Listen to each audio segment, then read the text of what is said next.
অপেক্ষা করছে তার নতুন জীবনের স্বপ্ন নিয়ে। আনন্দে ভরে উঠেছে তার নতুন জীবনের স্বপ্ন দেখা মুখ। কিন্তু কিন্তু এত কিছু মাঝেও কেন কেন ব্যথায় ভরে উঠছে আমার এই বুক? কেন হৃদয়ের অন্তঃস্থল থেকে বারবার চিৎকার করে বলে উঠতে ইচ্ছে করছে, আমি পারবো না, আমি পারবো না। যাকে আমি ছোটবেলা থেকে এতবার করেছি, তাকে আমি অন্যের হাতে তুলে দিয়ে আমি আমার এই ভাতৃ হৃদয়টাকে খালি করে দিতে পারবো না। দেবী, আমার মুখের দিকে তাকিয়ে তুমি বলো তো দাদা, আজ আমায় কেমন মানিয়েছে? ঠিক আমার মায়ের মতো। দাদা, হ্যাঁ রে বোন, শাড়ি করে বস্ত্র তো আমার মায়ের পদচিহ্ন হয় যেন বস্ত্র অন্ধ। তখন মনে হতো আকাশ থেকে এক ফালি চাঁদ এসে তার পরশ দিয়ে গেল আমার এই মাটির আঙিনা। আর মা যখন কথা বলতো মনে হতো আমার মায়ের কথা নয়, যেন স্বর্গ থেকে কোনো দেবী তুলেছে তার সুরের নির্ঝর। হ্যাঁ, জ্বর, মাত্র একদিনের জ্বরে মাটা আমার শয্যাশায়ী হলেন রে। আর সেটাই হলো আমার মায়ের অন্তিম শয্যা। তারপর কত কাঁদলাম, কত ডাকলাম মা মা মা বলে, আমার মায়ের সে তোমার ভালো না রে। তারপর তোমার মুখে শোনা মায়ের মৃত্যু সব বলতে না পেরে বাবা অসুস্থ হয়ে পড়েন। বছর পেরোতে না পেরোতেই আমাদেরকে অনাথ করে দুঃখের সাগরে ভাসিয়ে পরম শান্তির ঠিকানা খুঁজতে বাবাও পাড়ি দিলেন না ফেরার পথে ওই বেড়াদের দেশে। সেই ছোট্টটি 3 বছরের তোকে আমার হাতে তুলে দিয়ে বলেছিলেন, দেবরাজ, দেবীকে তোর হাতে তুলে দিয়ে গেলাম রে। আজ থেকে তুই ওর বাবা, তুই ওর মা, ওকে স্নেহ মায়া মমতা দিয়ে বড় করিস, মানুষের মতো মানুষ করিস। করেছো তো দাদা। এই হতভাগী দেবীকে নিজের বুকের মাঝে আঁকলে রেখে নিজের ন্যায় নীতি শিক্ষা আদর্শে করে বড় করে তুলেছে। বাবা মায়ের অভাব কি জিনিস তুমি তা কোনোদিনও বুঝতে দাওনি দাদা। ছোট বোনের প্রতি বড় দাদার যে দায় তুমি তা কোনোদিনও এড়িয়ে যাওনি। তাই তো আর 3 থেকে 23 পাড়াকারী হতভাগী দেবীকে কন্যাদায়গ্রস্ত পিতার সাথে অপরের হাতে তুলে দিয়ে তুমি তাকে চিরদিনের জন্য পর করে দিতে চাইছো দাদা। কিন্তু কেন তুমি আমাকে পর করে দিতে চাইছো? একটু ছিলাম আমি তোমার স্নেহ মায়া মমতায়, একটু একটু করে বড় হচ্ছিলাম আমি। তোমার আদর্শের শিক্ষায় শিক্ষিতা হয়ে আমি তো স্বপ্ন দেখেছিলাম দাদা, তোমার মতো নির্ভীক সাংবাদিক কালার পাশে দাঁড়িয়ে এই সমাজের সত্য উদ্ঘাটন করবো, তোমার মতো সাংবাদিকতা করবো। তাহলে কেন দাদা কেন আমার সব স্বপ্ন ভেঙে দিয়ে পরাধীনতার শিকড়ে কথা পড়তে তুমি আমাকে বিয়ে দিচ্ছ? কেন? আচ্ছা, এরা কি জানে বিবাহের কি প্রয়োজন? দাদা, শাখা সিঁদুরের কি মানে? প্রকৃতির কোন দুর্নিবার আকর্ষণে মানুষ আবদ্ধ হয় বিবাহ বন্ধনে? কর্তব্য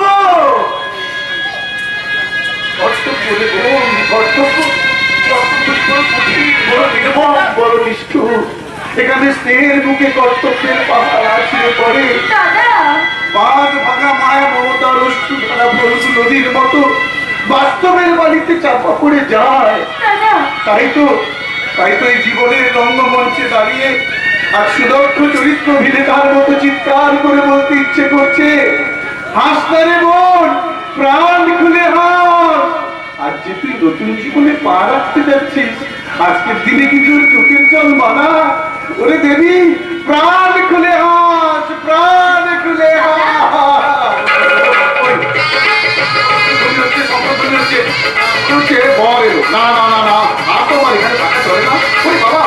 অনেক দায়িত্ব, বরকে বরণ করতে হবে, ঠাকুরতলায় নিয়ে যেতে হবে, আমার এই আদরেরই বোনটাকে সম্প্রদান করতে হবে। আরে তোরা কে আছিস? আরো জোরে জোরে উলুধ্বনি দে, শঙ্খধ্বনি দে। আজ আমার একমাত্র বোন দেবীর বিয়ে। আজ আমার বিয়ে, কাল হবে আমার ফুলসজ্জা, এরপরে তো হবে মধুমাখা মধুসজ্জা। কি লজ্জা, কিন্তু লজ্জা করেই বা কি হচ্ছে? একটু পরে আমার স্বপ্নে দেখা রাজপুতুল বাদ্যি বাজনার সঙ্গে মাথায় টোপর দিয়ে আমার সামনে এসে দাঁড়াবে। এরপরেই তো হবে শুভ দৃষ্টি, মারা বদল। মশাই পৈতৃক মন্ত্র উচ্চারণ করে বোনের সাথে আরেকটা একটা মনে, একটা জীবনের সাথে আর একটা জীবনের মিলন ঘটাবেন। বেঁধে উঠবে মিলনের সুর, আর এরপরেই তো হবে মন দেয়া নেয়ার পালা। আর সেই খুশিতে আমার আজ বলতে ইচ্ছে করছে, যাকে যাকে প্রজাপতি ছিল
লোকে বলে অনেক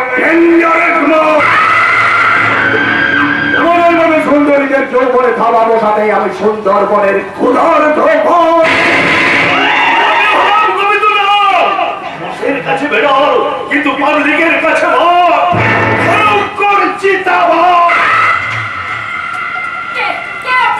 আর আমার কাছেই বা কেন এসেছেন? কি ক্ষতি করেছি আমি আপনাদের? ক্ষতি তুমি করনি, করেছে তোমার দাদা। ওই সারা সব সাংবাদিক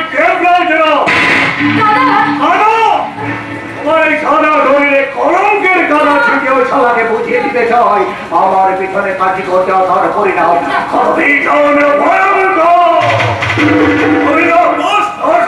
তোরা কেউ আর এক পা আমার দিকে এগোবি না। আমার দাদা যদি জানতে পারে তাহলে তোদের মতো জানোয়ারদেরকে পাঠিয়ে দেবে ওই জমের দুয়ারে।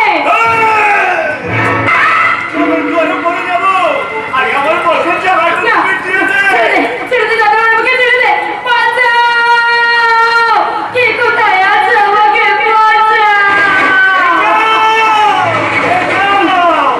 আমি রাঘবপাল,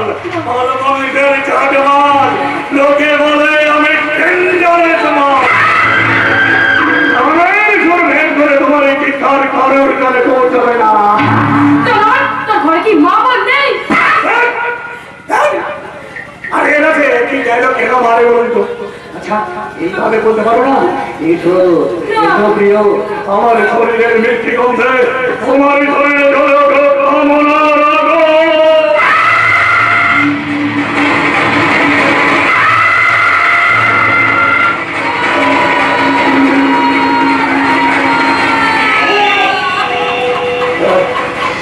অধিকারের আগুন নেবে আমি করলাম প্রস্তাব।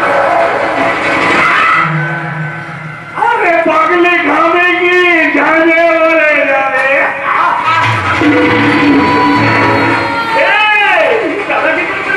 আমি তো আছি। আমি এদিকে কিরকম লাগে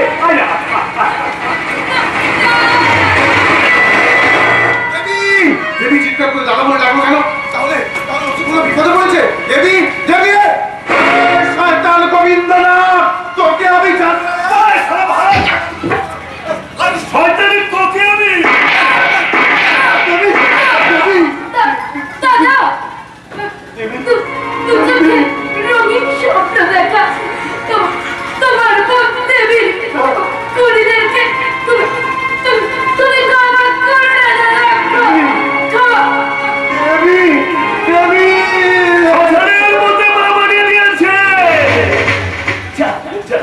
ফোনটাকে সোশ্যালের চিন্তায় তুলে দিবি যা।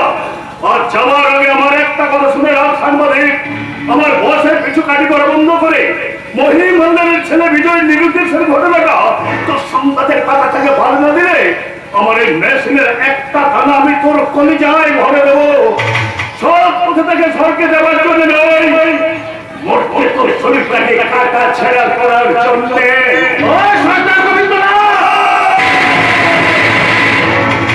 বসের কাছে বেরোল কিন্তু তোদের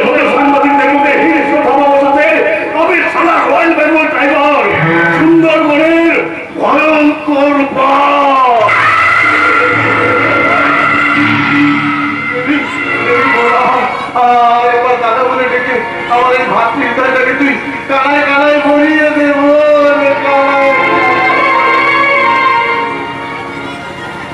দু চোখে আমার যত স্বপ্ন ছিল সবই বুঝিয়া হারিয়ে গেল।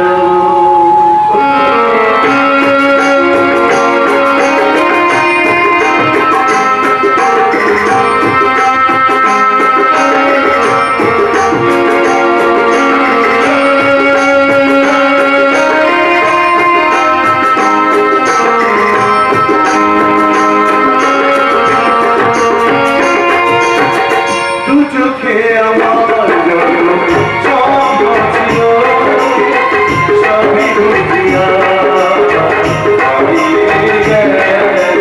দু চোখে আমার যত স্বপ্ন ছিল সবই বুঝিয়া হারিয়ে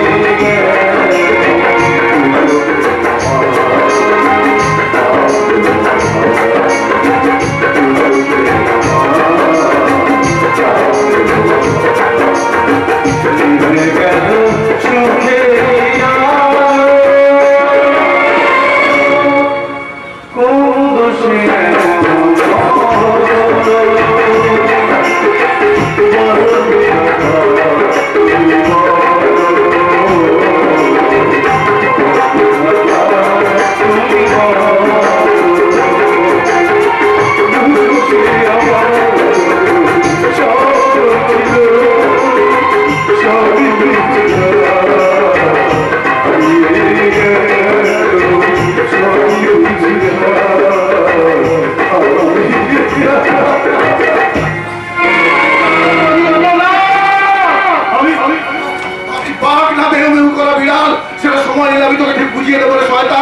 আমি তোকে সহজে ছেড়ে দেবো না। আর তুই বেআইনি পিস্তল দেখে আমার হাত থেকে রেহাই পেলেও বিষয়ের রহস্যের উদ্ঘাটন আমি করবই, কিন্তু তার আগে আমার এই হতভাগী পরিচয়ের মৃতদেহটা প্রতিহিংসার শ্মশান চিতায় তুলে প্রতিবাদের আগুন দিয়ে দুপুরে চোখের জল ফেলে ওর আত্মার শান্তি কামনায় বলবো শয়তান গোবিন্দ নাগ চিতাকর জ্বালবো।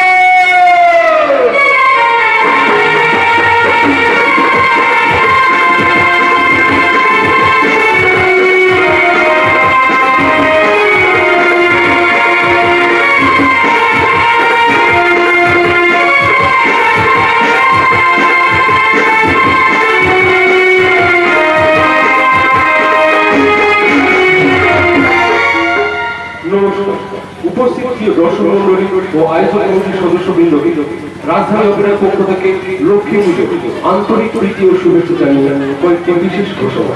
যে সমস্ত খুঁটিতে আমাদের মাইক বাচনগুলি বাধা রয়েছে সেই সমস্ত খুঁটিতে কেউ হেলান দিয়ে বসবেন না বা তারা যাবেন, এতে আপনাদের জাতি শুনতে ও আমাদের জাতি শোনাতে বিশেষ অসুবিধা হতে পারে। এছাড়াও যাত্রা চলাকালে মঞ্চে কখনো আলো জ্বলবে অথবা কখনো আলো নিবে, সেই সময় দয়া করে মঞ্চে কেউ লেজার লাইট অথবা টর্চের লাইট ফেলবেন না, এতে বিশেষ অসুবিধা হতে পারে। এছাড়াও কমিটির সদস্যবৃন্দের প্রতি বিশেষ অনুরোধ, যাত্রা চলাকালে আপনারা আপনাদের প্রচার মাইকটি দয়া করে বন্ধ রাখবেন। যদি কোনো বিশেষ ঘোষণার প্রয়োজন পড়ে আমাদের সাথ করে এসে ম্যানেজার বাবুর সঙ্গে দেখা করবেন। ঘোষণাগুলি এখানেই শেষ হবে। নমস্কার।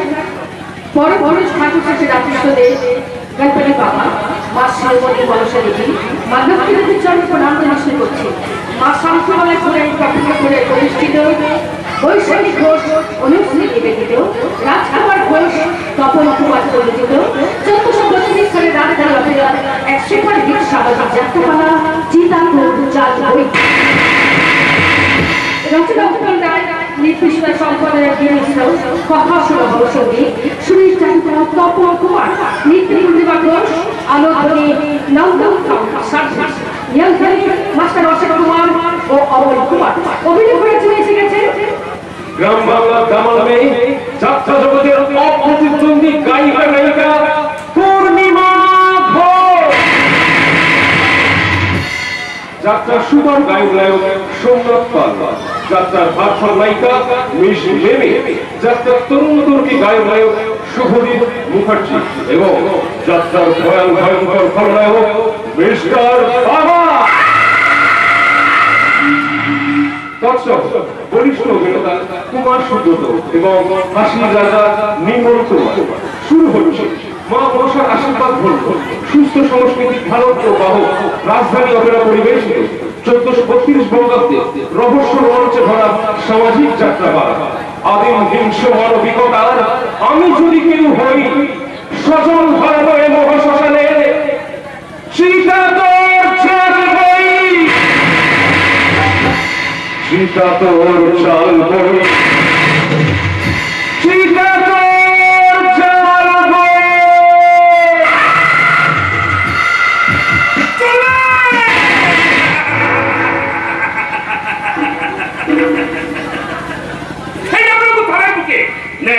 আদর্শ মিথ্যার আগুনে দাউ দাউ করে জ্বলবে।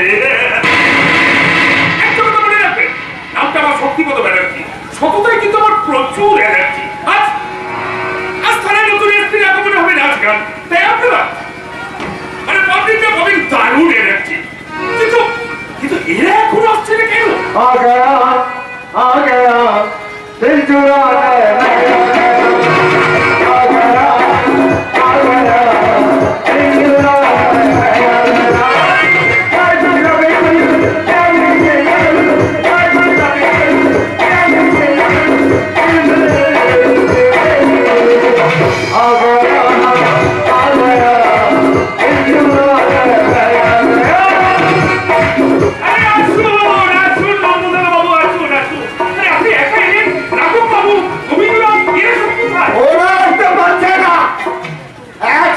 করেছে কাঠি বাইরে চলছে প্রচুর ফাটা ফাটা দুজন বছর মিটিং করছে চাপ পেরিয়ে লাগছে প্রয়োজনে আমাকে বলবে সারা ওই সাংবাদিকের বাচ্চাকে একেবারে টাইট দিয়ে দেবো টাইট। আপনাকে বললো তোমার খবর আছে বাবু ওই কথাই বলে পুলিশ হয় পুলিশ, তোকে পুরে পয়সা দিলে তবেই মুখটা পুলিশ। তাহলে বলেছে আমাদের কাছে আমার ভাই বাপ বন্ধু বলে কিছু নেই, ফেরো করি তোমার পথে। কিন্তু চেষ্টা কি বলুন তো হ্যাঁ আজ এখানে কিসের ফাংশন?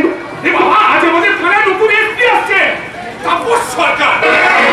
তাই আমাদের পুলিশের পক্ষ থেকে বাড়ি সংবর্ধনার আয়োজন করা হয়েছে। তা ভালো ভালো ভালো অনুষ্ঠানের আয়োজন হয়েছে শুনি।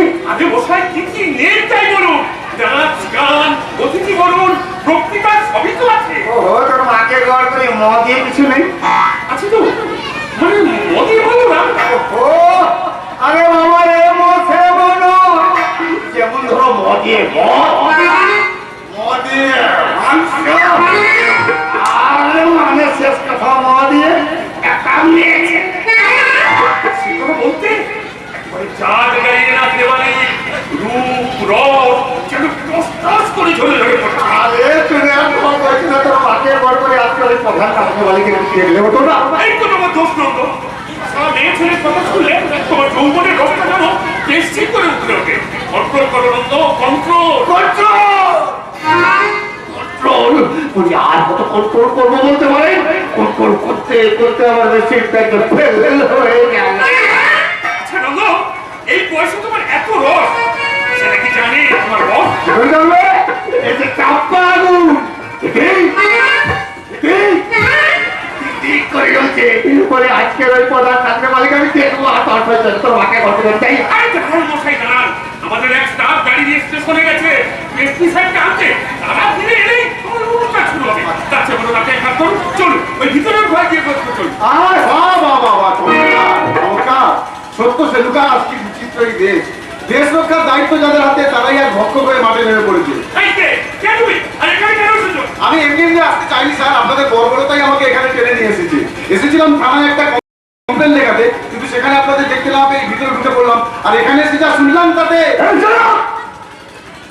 তুমি কাকে কি করতে হয় জানো না স্যার? সেন্স আমার ঠিকই আছে স্যার, হারিয়ে গেছে আপনাদের।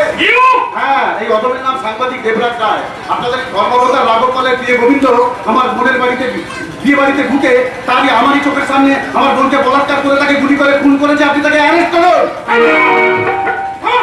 তোমার মুখের মধ্যে আমি কাউকে অ্যারেস্ট করতে পারি না। তাছাড়া কি প্রমাণ থাকতে আছে তোমার কাছে? প্রমাণ প্রমাণ আমি নিজে, আর প্রমাণ সাক্ষী খুঁজে বের করার দায়িত্ব তো আপনাদের। তার জন্য সরকার আপনাদের মোটা টাকা মাইনে দিচ্ছে, সরকারি কোয়ার্টারে বিনা পয়সায় থাকতে দিচ্ছে। সরকার আমাদের কোমরে একটা পিস্তলও দিয়েছে, যে পিস্তলের গুলিতে তোমাদের মতো কত বিপ্লবীকে আমি খতম করে দিয়েছে। জানি স্যার, জানি আপনারা সাধারণ মানুষকে নির্বিচারে গুলি করে খুন করতে পারেন। সমাজ বিরোধীদের টাকায় নিজের বউকে দামি দামি শাড়ি গয়না কিনে দিতে পারেন, আর একজন সামান্য গরু চোরকে ধরতে বললেই আপনাদের গায়ে জ্বর আসে, জ্বর।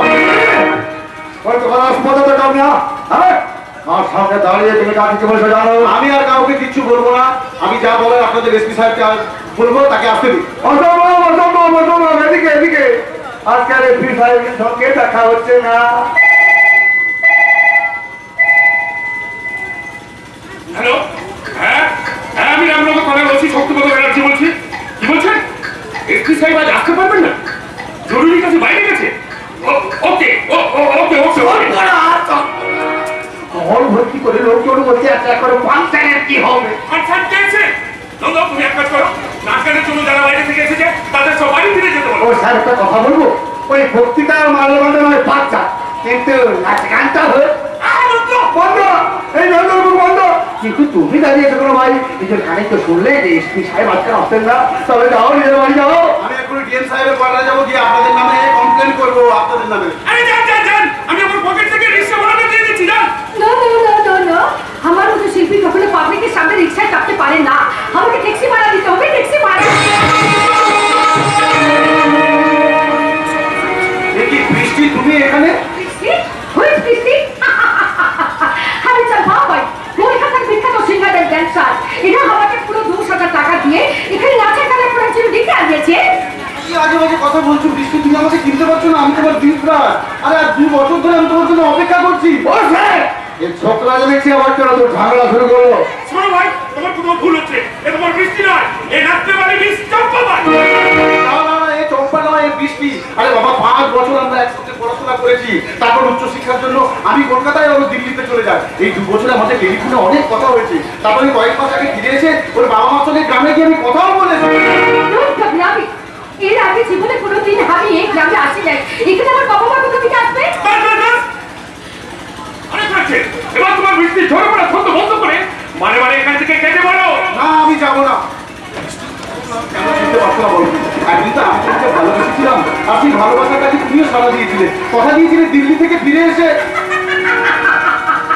এই যে শুনুন মিস্টার, এই চম্পা ভাই নাচা গানের নেশায় অনেকে তাকে ভালোবেসে পাগল হয়, কিন্তু আপনার মতো বন্ধু পাগল আমি এর আগে খুঁজে পাই নাই।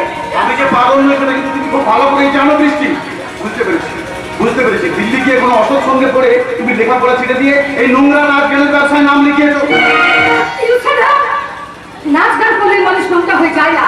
মাইকেল জ্যাকসন, ম্যাডোনা, উদয় শঙ্কর, যেমন কৃষ্ণমূর্তির নাম শুনে মানুষ শ্রদ্ধা মাথা নামায়। তাদের নাম শুনে আমিও শ্রদ্ধায় মাথা নামাই বৃষ্টি।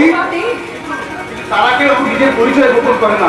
যারা নিজের পরিচয় গোপন করে আপনজনকে চিনতে অস্বীকার করে, তাদের পথটা অন্ধকারে ঢেকে যায়, এক গভীর পাপের অন্ধকারে। ছাড়ুন, সেদিন বলছি, নইলে একজন ভদ্র মহিলা ছিল তো হারিয়েছে, তো আমি পুলিশের কাছে কমপ্লেন করবো। যদি নিচের মঙ্গল চান তাহলে চলে যান এখানে। হ্যাঁ, চলে যাবো।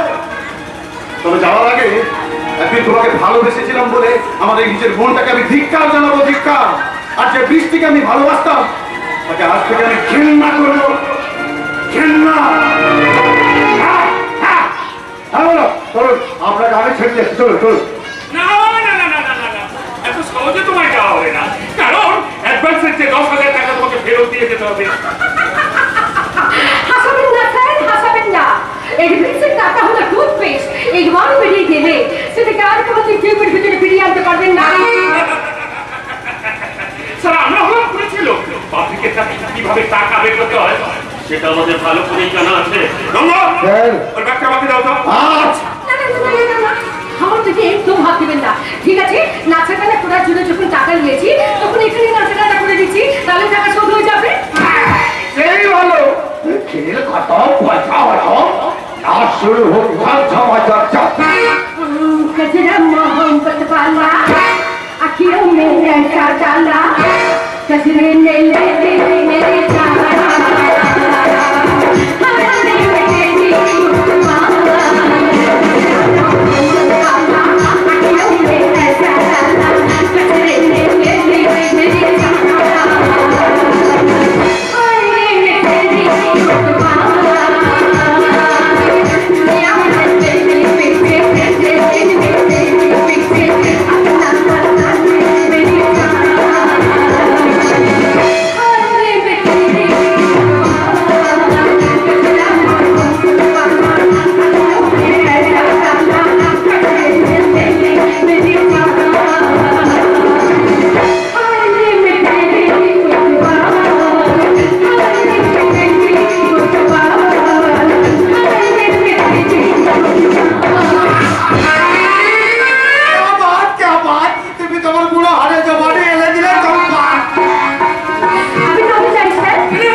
স্যার এই দেখুন প্রচুর টাকা। সর্বনাশ, এতগুলো টাকাও পেল কোথা থেকে? নগো, দেখো দেখো, ওর ব্যাগের মধ্যে আর কি আছে খুলে দেখো। স্যার এই দেখুন একটা রিভলভার। এ তো পুলিশের সার্ভিস রিভলভার। ও পেল কোথা থেকে? ও নিশ্চয়ই ভিড়ের মধ্যে আমাদের স্টাফের কাছ থেকে হাতিয়েছে। নগো, নগো দেখো দেখো, ওই ব্যাগে আর কি কি আছে খুলে দেখো। স্যার দেখুন বোমাটা মতো থাকতে পারে নাকি? স্যার এই দেখুন একটা আইডেন্টিটি কার্ড। Identity card? হ্যাঁ, দেখো, পড়ে দেখো যে কি লেখা আছে পড়ে। এই স্যার পড়ছি। শ্রীমতী তপস্যা সরকার, IPS, সুপারিনটেন্ডেন্ট অফ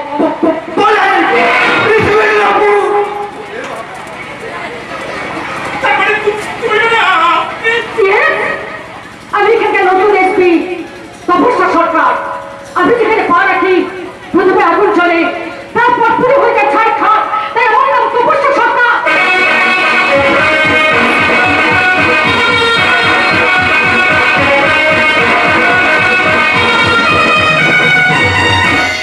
কিন্তু ম্যাডাম, হেডকোয়ার্টার থেকে যে চিঠি এসেছিল তাতে তো লেখা ছিল তাপস সরকার। তাই আমরা ভেবেছিলাম আপনি নিশ্চয়ই পুরুষ মানুষ। আমাদের পুলিশ ডিপার্টমেন্টের টাইম মেশিনগুলো অনেক দিনের পুরনো। আমার এই মেশিন আমি শেষে যে ওয়ার্ড লেখাটা ছিল সেটা এখনো ছাপা হয়নি, তাই তপস্যা থেকে হয়ে গেছে তাপস। ওটা নতুন করে লিখে নেবেন তপস্যা সরকার। কেলেঙ্কারি। প্রথমে চট্টলা থেকে বৃষ্টি, আহার কি ওরা সৃষ্টি, তারপর তাপস থেকে তপস্যা। না আর নেই ভরসা। না বাবা, এবার মানে মানে কেটে পড়ছি। জয় জিয়ারি, জয় জিয়ারি। তোর মাকে বলবো। কিন্তু ম্যাডাম, ওই দেবরাজ আপনাকে বৃষ্টি বলে ভুল করলেন কেন? ভুল নয়, ওটা আমরা প্ল্যান করেই করেছি।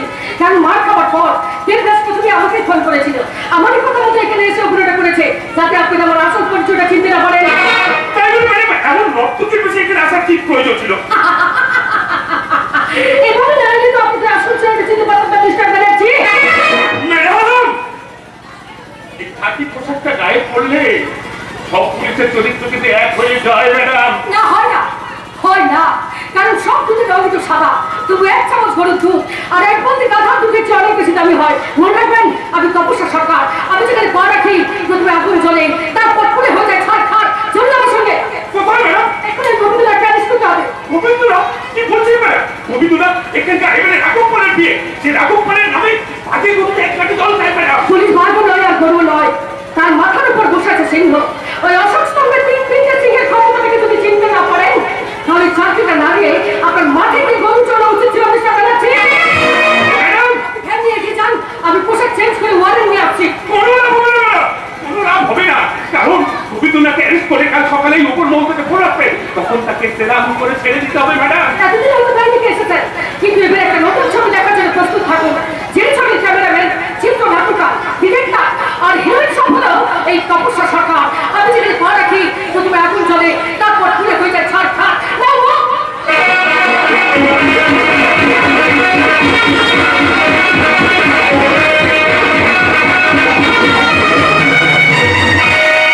মনে বলছে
শরীর জুড়ে ছড়ানো হয় সবার জল।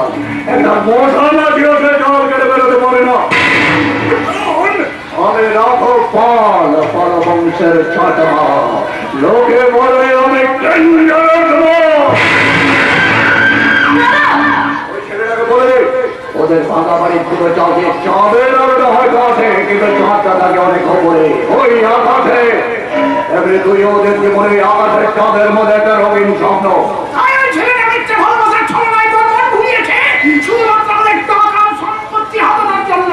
বিজয় সেই ধরনের ছেলে নয় দাদা।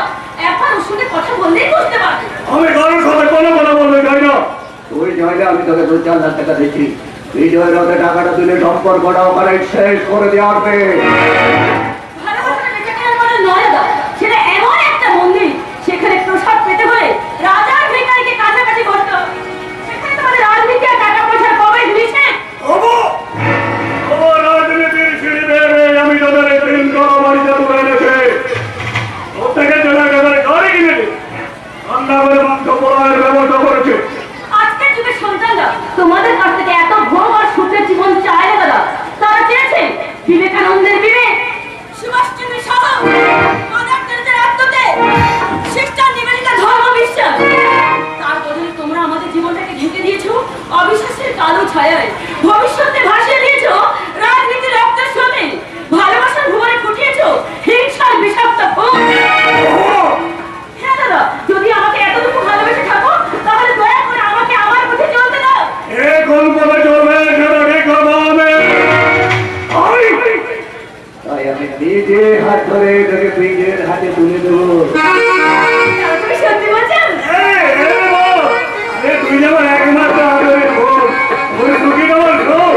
তাই তো এত কথা বলে তোর মনের চোখটা পরীক্ষা করে দেখছিলাম।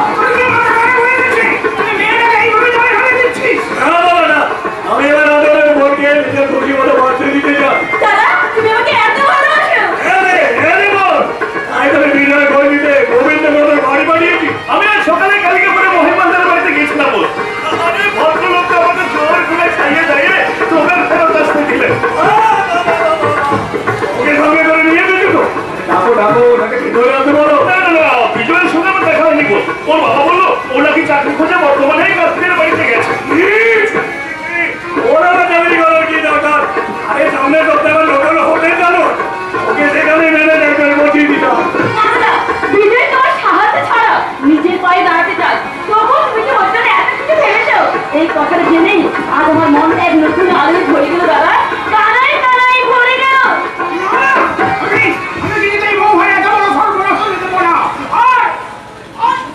মহাপুরুষের চেহারাটাকে আমি কিন্তু মেনে নেব না।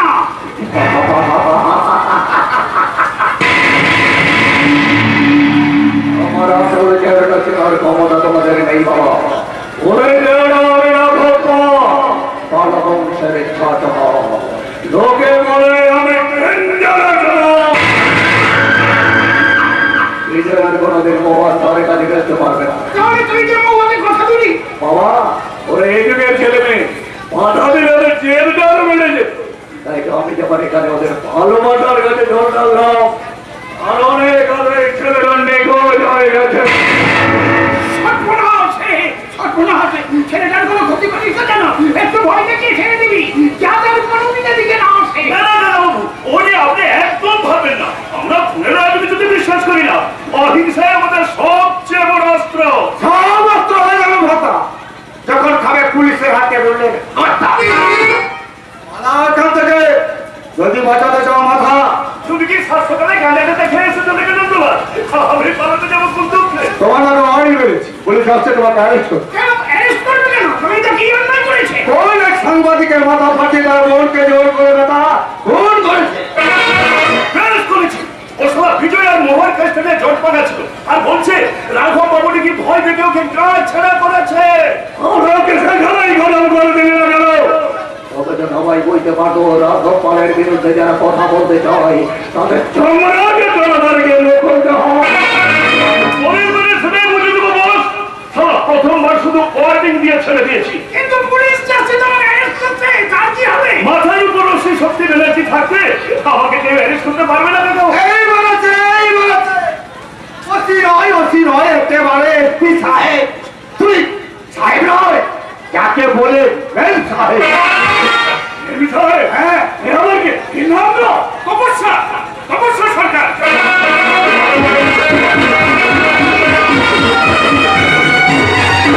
অবশ্য সরকার হ্যাঁ তপস্যা সরকার। সে নিজেই ওয়ারেন্ট নিয়ে গোবিন্দকে অ্যারেস্ট করতে আসে। আরে আপনি আছেন কেন? আপনি তো কাজ করতে বললেন না। ভুলে যাবেন না, সমস্যা নাই। উনি হলেন আমার উপরে ওরা, তাই ওনার কাছে বাধা দেওয়ার ক্ষমতা আমার নেই। ক্ষমতা যদি না থাকে তাহলে মাসে মাসে দাদার কাছ থেকে এতগুলো করে টাকা ঘুরে এসে কেন বলতে পারো? টাকা নিয়েছি বলেই তো আগাম খবরটা দিয়ে এলাম। গোবিন্দ যদি প্রাণে বাঁচতে চাও তবে যাও, দূরে কোথাও গিয়ে দিন কতকের জন্য গায়ে ঢাকা দিয়ে থাকো। তাহলে তুমি আমাকে কারিগরিতে গুরুত্বে পৌঁছে দাও।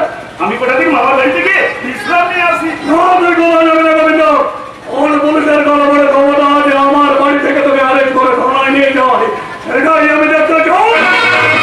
অ্যারেস্ট করে থানায় যাবেন না সোজা মর্গে যাবেন সেটা সময় বলে দেবে। পুলিশের ক্ষমতাটা কতখানি তার সবটা তো আপনাকে একদিনে দেখাতে পারবো না বাবু। absolute thriller দেখবেন।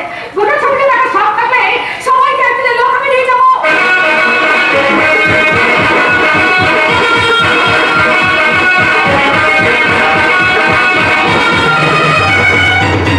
আসুন আসুন ম্যাডাম আসুন, আপনি তো আজই ডিউটিতে জয়েন করেছেন। প্রথম রাতে আমার বাড়িতে এসে খুব ভালো কাজ করেছে। ওটাই আমার স্বভাব, কারণ আমি প্রথম রাতে বিড়াল মারি। আমার মারামারি কেন, মারামারি কেন? প্রথম দিন এসছে, একটু ঠান্ডা হয়ে বসুন, চা জল খাওয়া এসব খাও। আরে হ্যাঁ, এখানে কোনো নতুন অফিসার এলে প্রথম দিনই আমাদের বাড়িতে আসে, তারপর দরদম ঠিক করে এখান থেকে চলে যায়। আর প্রত্যেক মাসের পয়লা তারিখ সেই পরিমাণ টাকা আমি তার বাড়িতে পাঠিয়ে দিই। হ্যাঁ, সেটা আমাকে শক্তি বাবুকে এখানে দাঁড়িয়ে থাকতে দেখে সেটা আমি বুঝতে পেরে গেছি।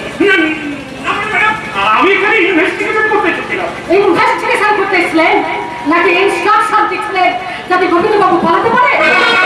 ম্যাডাম আপনি কিন্তু রীতিমতো আমাকে অপমান করছেন। নিজে পুলিশে এই পাঁচজনের সামনে যদি আপনি নিজেদের লোককে এইভাবে। না, আমি আপনাদের লোক নয়, আমি কাজের লোক জানেন।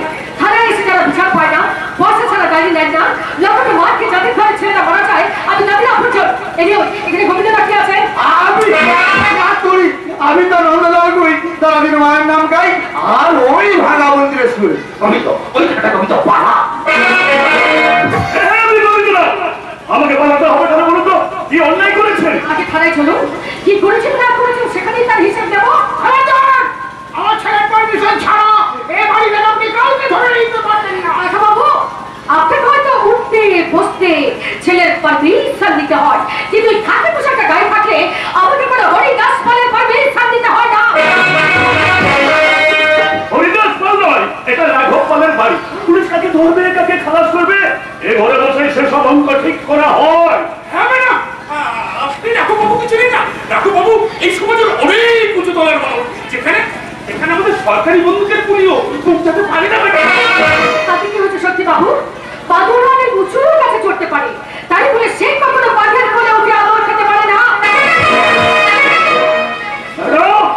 আপনি হয়তো জানেন না, এটা যে বড় বড় মন্ত্রীরা ভোটে জেতার জন্য আমার এই বাড়ির দরজায় লাইন লাগা। রেশন পাওয়ার জন্য সাধারণ মানুষ ঘন্টার পর ঘন্টা লাইন দিয়ে দাঁড়িয়ে থাকে। তার জন্য আপনি বলবেন রেশন দোকানের মালিক ভগবান। আমি রাঘব পাল, পাল বংশের ছাটা পাল। লোকে বলে আমি ডেঞ্জারাস মাল।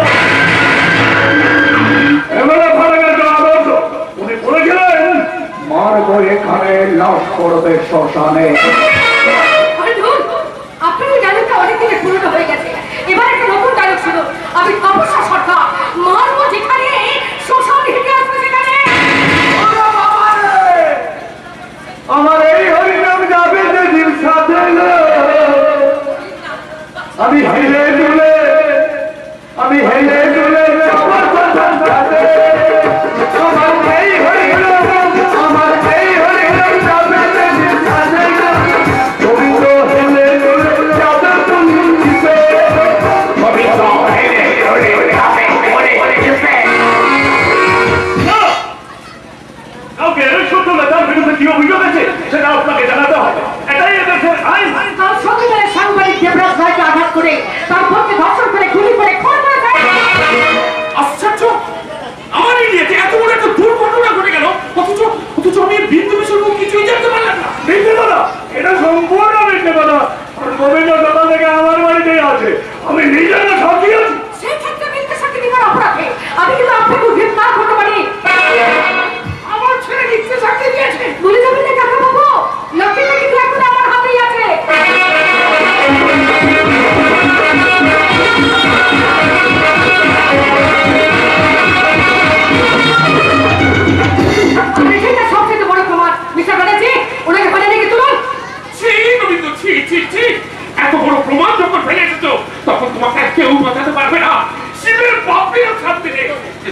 প্রাণে বাঁচায় ওই জেলখানার কাগজে তোমাকে পচে উঠতে হবে।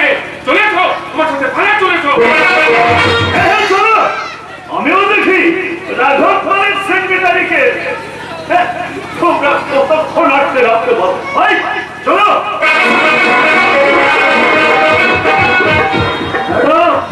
আপনি জানেন না, আজ হয়তো আমি অহিংসার মন্ত্রের নেতার আসনে বসে আছি, কিন্তু আমার এই হাতে লেগে আছে অনেক রক্তের দাগ। আপনাদের হাত থেকে একটু সামনে রাখবেন পাল বাবু, এবং কি করে হাতটা দিয়ে কম কাজ করার কথাটা ভুলে যান। তা না হলে আপনাদের পাপের রাস্তার পথে পড়ে আপনার সঙ্গে আমার দেখা হবে। সেদিন কিন্তু বলবো পরিচিতি বলে আমার এই পিস্তলে গুলি দিকে রেহাই পাবেন না। আপনার প্রত্যেকটা গুলি নিজের সরকারকে দিতে হয়, কিন্তু আমার গুলি নিজের দিতে হয় না। তাই বলছিলাম, অকারণে মরণ কেটে আনবেন না। এই পুলিশের পোশাকটা পরপর রাখে ডেথ সার্টিফিকেটটা আমি লিখে এসেছি, শুধু সময় বুঝে ডেটটা বসিয়ে নেবেন আপনার বাড়ির লোকেরা। তবে কাকা বাবু, যাওয়ার সময় আপনাকে একটা কথা বলে যাই, দাদা যখন বাড়ি থেকে বেরোবেন তখন গলায় একটা লঙ্কা লেবু ঝুলিয়ে দেবেন, হয়তো কাজে লাগতে পারে। আমি তপস্যা সরকার, আমি যেখানে পা রাখি প্রথমে আগুন জ্বলে, তারপর পুড়ে হয়ে আমার হাত, তাই আমার নাম তপস্যা সরকার।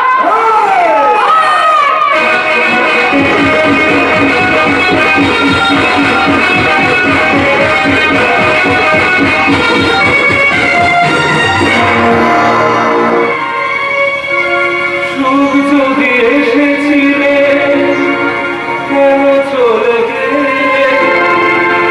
কোন জন্মের তুমি প্রতিশোধ নিলে?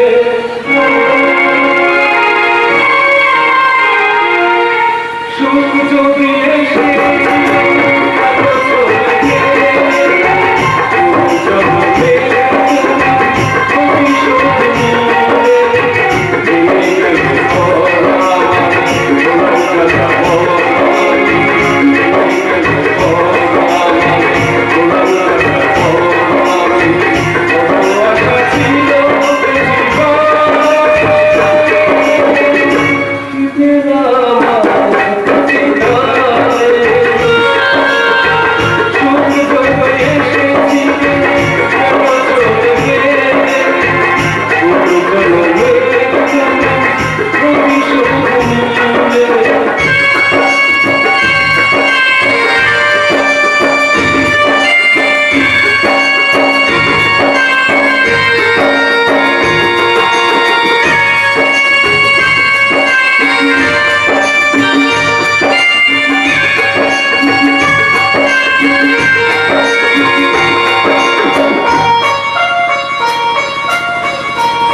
তার স্মৃতি বুকে লাগে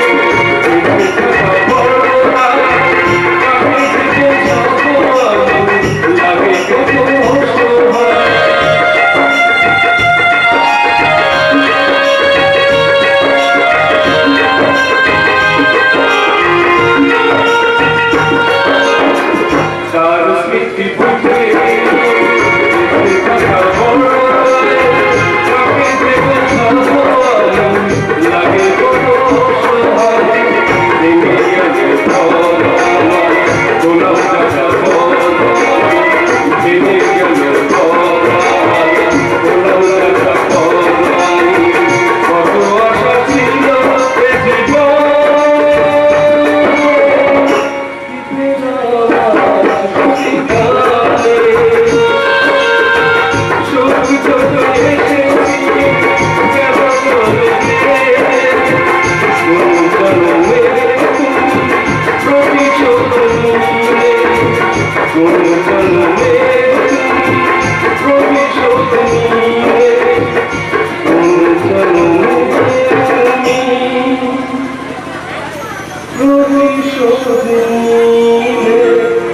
ভেসে যাচ্ছে, ভেসে যাচ্ছে। গোটা দেশটা যখন বিশ্বায়নের উত্তাল তরঙ্গে ভেসে যাচ্ছে, তখন আমার মা ঘরে বসে বসে মূল্যবোধের মন্ত্র শেখাচ্ছে। আর বাবা ওষুধের বাক্স হাতে নিয়ে গ্রামের ঘরে ঘরে গিয়ে চিকিৎসা করে বেড়াচ্ছে। না না না, এসব তুমি একদম মেনে নিও না। তোমার বাবাকে বলো এখানে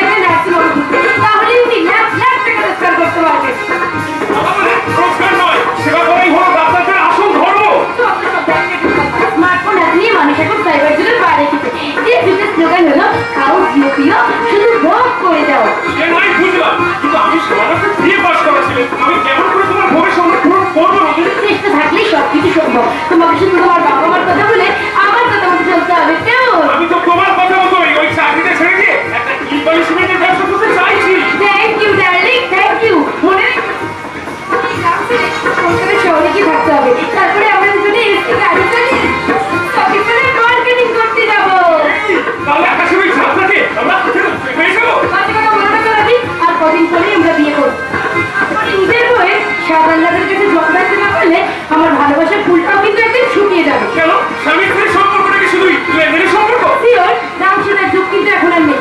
এদিকে স্বামী স্ত্রী, বাবা মা, ভাই বোনের সমস্ত সম্পর্ক টিকে থাকে শুধুমাত্র একটাই শর্তে, গিভ অ্যান্ড টেক। যেমন দেবে তেমনি পাবে।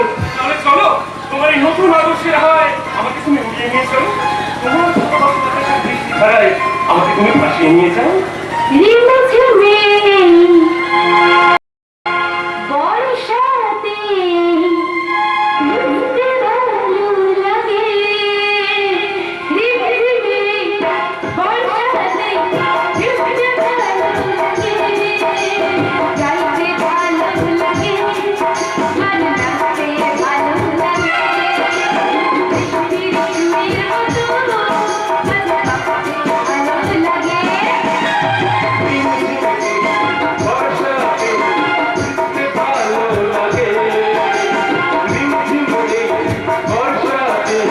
ভিজতে ভালো লাগে।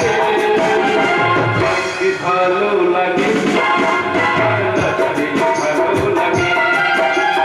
বৃষ্টির সুরের মতো গান গাইতে ভালো লাগে।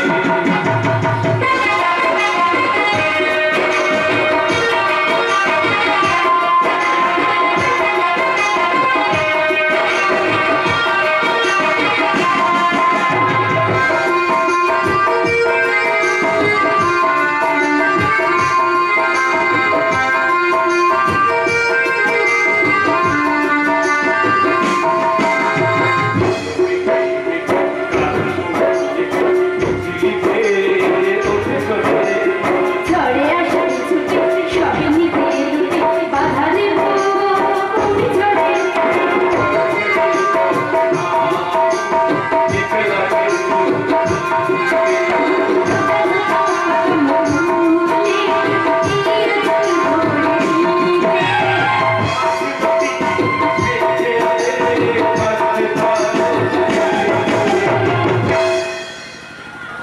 গাইতে ভালো লাগে।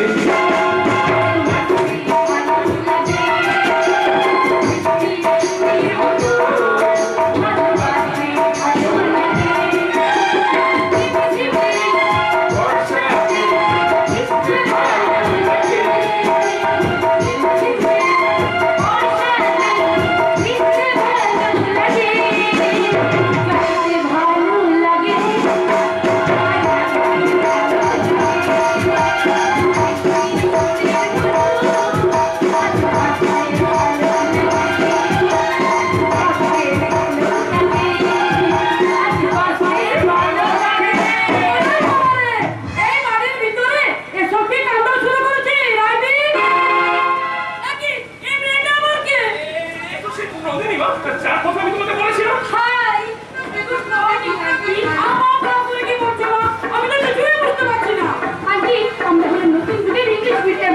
প্রথম দেখা হলে আমরা এভাবে স্পিরিটি গাইডায় কথা বলে থাকি। মা গো, হাজারটা বিলাতি সাবান গায়ে মাত্র একটা কালো পাপ কখনো পথের মতো সাদা হতে পারে না। তাই তো আমরা বড়দের পায়ে হাত দিয়ে প্রণাম করি। আমরা আবার কারোর পায়ে হাত দিয়ে রেখে অসভ্যতা বলে মনে করি। বাবা মার কাছ থেকে আমরা সেই শিক্ষাই পেয়েছি।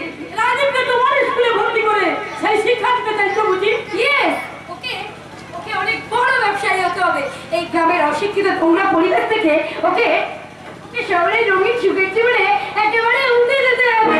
না না মা, না, রাজীব এই ক্লাব ছেড়ে কোথাও যাবে না।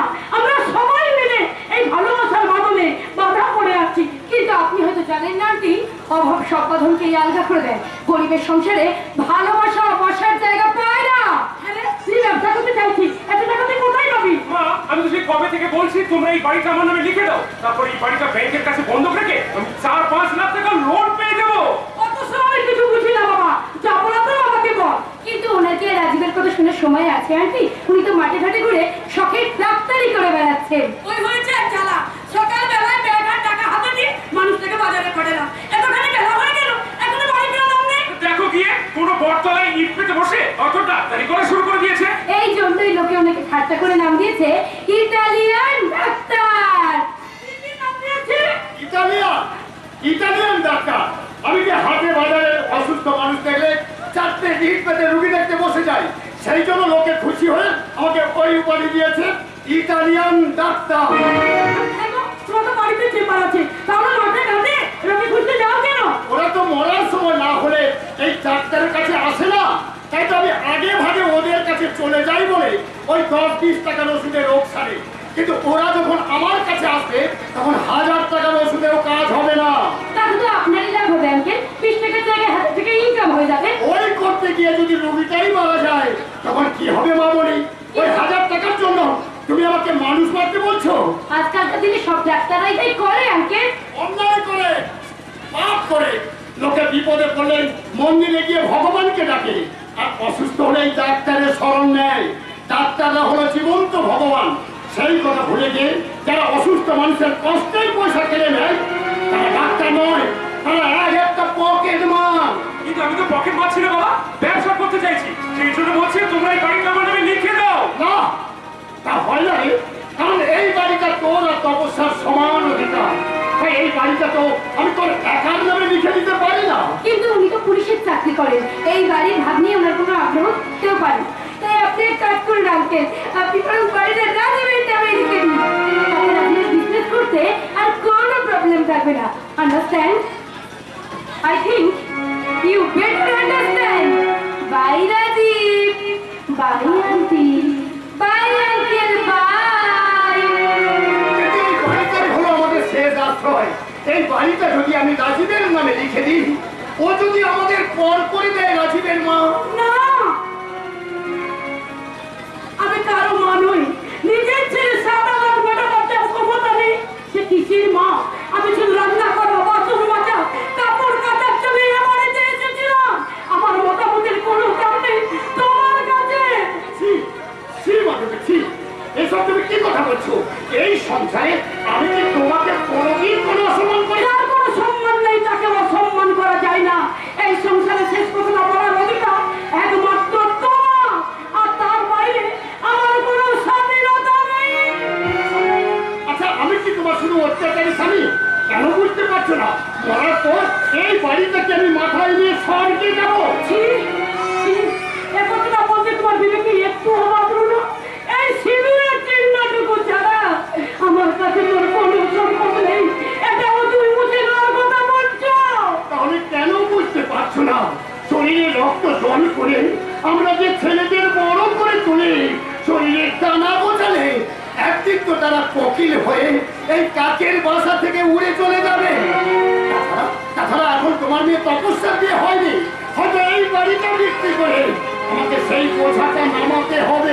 আমি কারো বোঝে নেই বাবা, খাইয়ে পড়ে লেখাপড়া শিখিয়ে তুমি আমাকে মানুষ করেছো, এবার নিচের বোঝাটা নিজেকে বলতে দাও। না, তা হয় না রে। মেয়েকে শুধু বড় করলেই হয় না, তাকে উপযুক্ত ঘর দেখে তার গিয়ে দেওয়াটাই হলো বাবা মায়ের আসল কর্তব্য। তাহলে ছেলেকে নিজের পায়ে দাঁড় করার দায়িত্ব তো অস্বীকার করতে পারছি না বাবা। আমার পেছনে যদি বাড়িটা লিখে দিতে পারো, তাহলে ওর ব্যবসার জন্য বাড়িটা লিখে দিতে পারছি না কেন? দরকার নেই, দরকার নেই আমার বাড়ি। আমি শুধু বাবাকে একই প্রশ্ন করবো, বাবা হয়ে ছেলের জন্য যদি কিছু নাই করতে পারো, তাহলে কোন অধিকারী ছেলে জন্ম দিয়েছিলে বলতে পারো? শুধু কি নিজের কামনা বাসনা চরিতার্থ করার জন্য?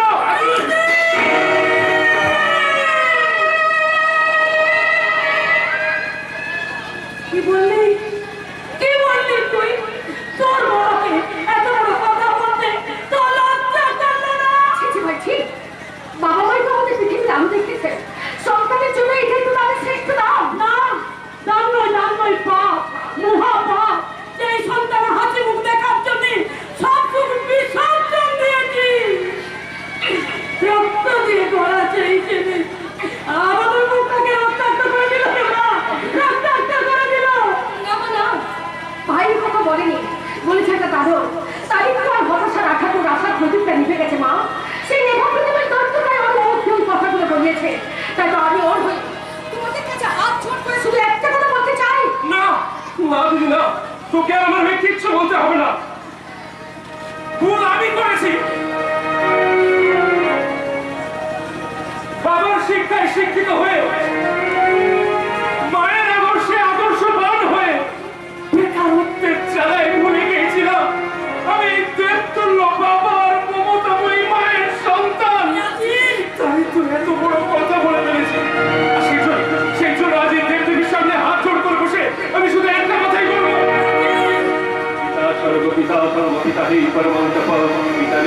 তোমাদের এই দানের কথা আমি কোনোদিনই ভুলতে পারবো না।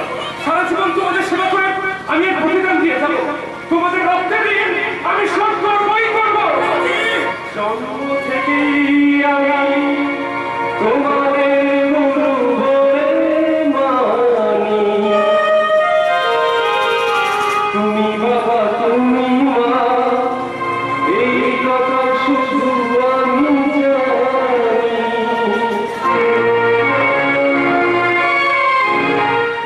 জন্ম থেকেই আমি তোমাদের গুরু বলে মানি। তুমি বাবা তুমি মা এই কথা শুধু আমি জানি।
আমি রাত ছুটে যাবো আর ব্যাগটা নিয়ে ফিরে আসবো।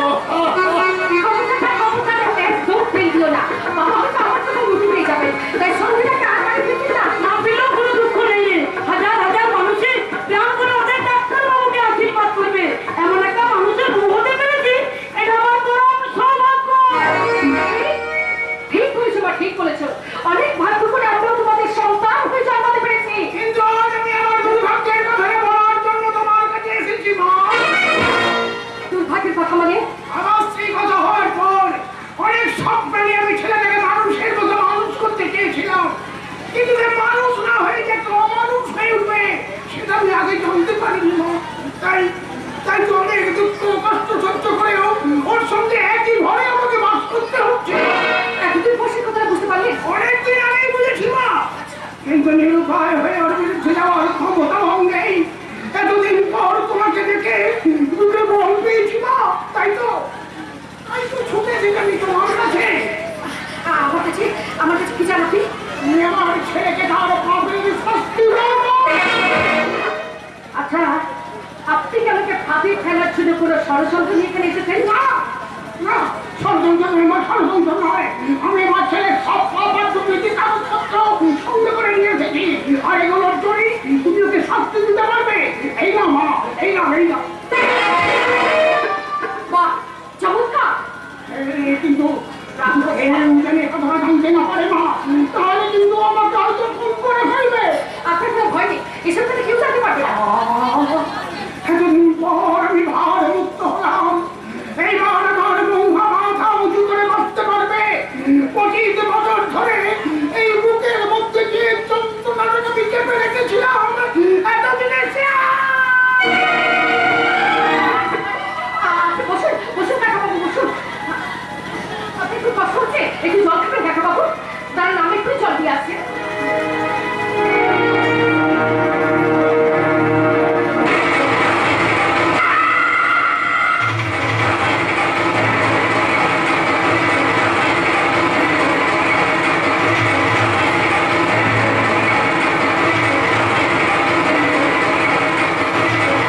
এই নিন কাকাবাবু, জল খান। খান, খান। আস্তে আস্তে খাবেন কাকাবাবু।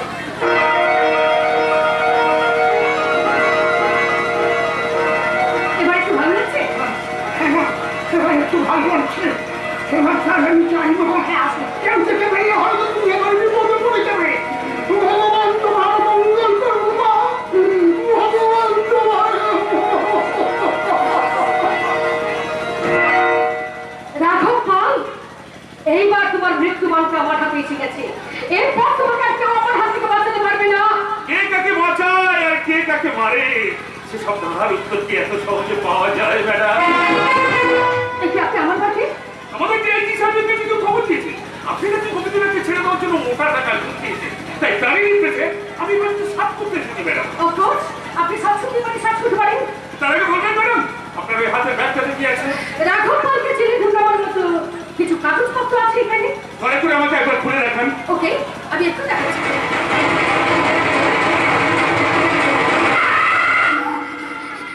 কি এত টাকা এখানে নথি করে? আমি টাকা নেই, আমি টাকা নেই। কই কই ম্যাডাম, টাকা কই? এই তো কাগজ। ন্যাকামি করে কোনো লাভ নেই ম্যাডাম। এটাই যে সেই ঘুষের টাকা সেটা হাতে নাতে প্রমাণ হয়ে গেছে। তাই যে বিচারের আদেশ অনুযায়ী আমি আপনাকে গ্রেফতার করছি। আসুন আমার সাথে থানায় আসুন। এক মিনিট অফিসার, হনুমানের লেজ যতই বড় হোক না কেন, তাই দিয়ে কখনো একটা হাতিকে বেঁধে নিয়ে যাওয়া যায় না। কি বলতে চাইছো তুমি? বলতে চাইছি, তপস্যার কথা মতো এই ঘরের ব্যালকনিতে আমি একটা ভিডিও ক্যামেরা ঢুকিয়ে রেখেছিলাম, আর সেখান থেকে কিছু ভিডিও ফুটে আমি আমার এই মোবাইলে ডাউনলোড করে এনেছি। ওটাকে থানায় নিয়ে যাওয়ার আগে সেটা একবার দেখে যান। ওসব ছবি টবি থেকে আমার কি লাভ? আর সেটা দেখলেই বুঝতে পারবেন। আসুন আসুন, দেখুন তো। হ্যাঁ, দেখুন তো এই ঘরে